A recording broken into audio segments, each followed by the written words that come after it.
Hello,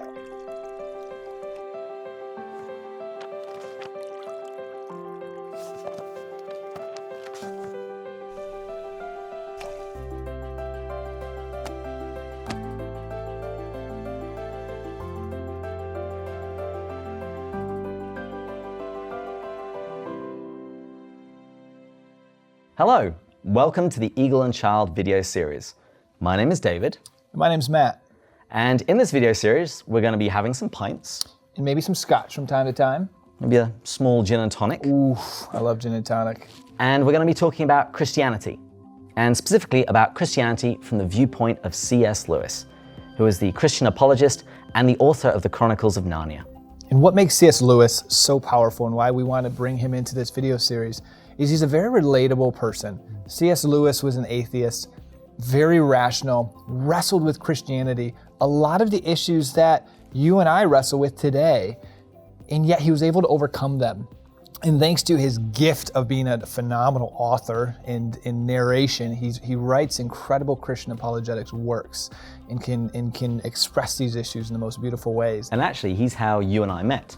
He is. Because you and I were at a party and the subject of C.S. Lewis came up. That happens all the time with me very quickly. Absolutely. And I was amazed to find somebody who loved C.S. Lewis as much as I did. It actually reminded me of what he says in The Four Loves, when he says that friendship is born in the moment when one person says to another, "What, you two? I thought I was the only one." I do remember that. Although mine was for a little bit of a different reason. You were very knowledgeable on church history, and I just thought that was incredible. But after we met, I had said for the longest time that I wanted to start a C.S. Lewis reading group. And after meeting you, I decided, okay, well, we have to start it, because even if it's just the two of us, it's still going to be great. And so we assembled a few people to start reading through Mere Christianity. But at the end of the first couple of sessions, I found that I still wanted to talk about it more. And we also had people from outside of San Diego asking if they could participate virtually somehow. And that was when we decided to start the podcast. Every week we have the Eagle and Child, which is the name of the pub where C.S. Lewis and J.R.R. Tolkien and the other Inklings used to meet. And for a little under half an hour, we work through a chapter of C.S. Lewis, beginning with Mere Christianity, the book that we're going to mention a lot in this video series. And this video series came out of that. We've had wonderful success with that, incredible feedback. People really enjoyed it, but it goes very deep into the work of Mere Christianity. And so we wanted to have a series where there were shorter, single topics, talking about issues that you and I have wrestled with, issues that we've overcome and found to be incredibly beautiful in the Christian faith. And so we want to highlight these here in this video series. But before jumping in, we should talk a bit about C.S. Lewis and a little bit of his background, in case some of the viewers have never heard of him or aren't familiar with him. Lewis was born into a nominal Christian household, and I use that word loosely. I would say that's even being somewhat generous. And he quickly rejected Christianity and became an atheist as he grew up, particularly this time at uni.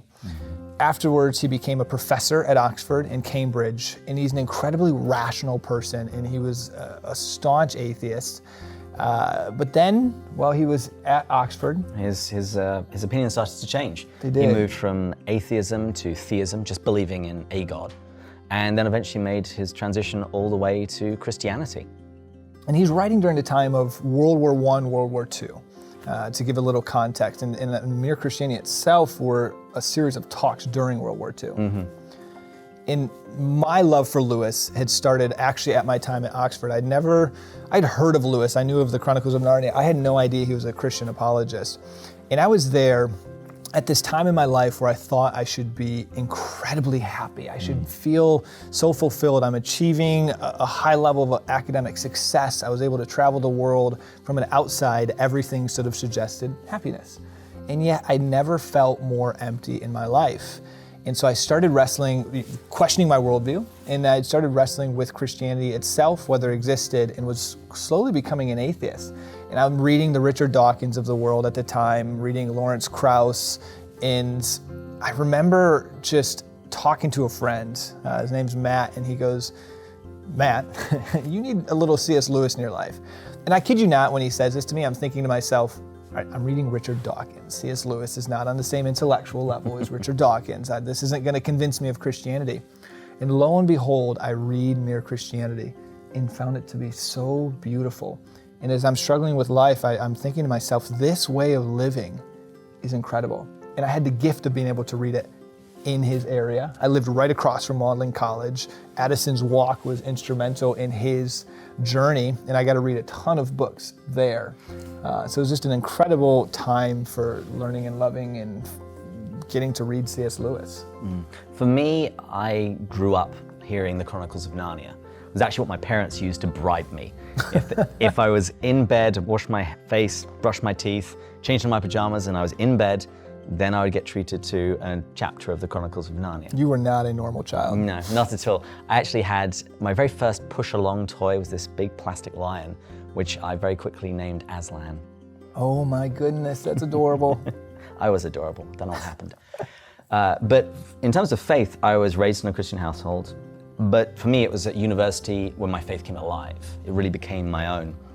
And it was then in my late 20s, I was babysitting for some friends from church, and I was using the same bribery that had worked on me to get the kids into bed. If they did it on time, So it worked on more than just you. more than just me. But we started reading The Lion, the Witch, and the Wardrobe, and it had been years since I'd read the Chronicles, and I fell in love with them again. So when we were finished, I would continue and read the rest of the Chronicles. And after that, I started digging into Lewis's other works, the immensely entertaining Screwtape Letters, The Great Divorce, and the book which we're going to mention a lot in this series, Mere Christianity. Great Divorce is one of my favorites of his. I would too. highly recommend it. Yeah.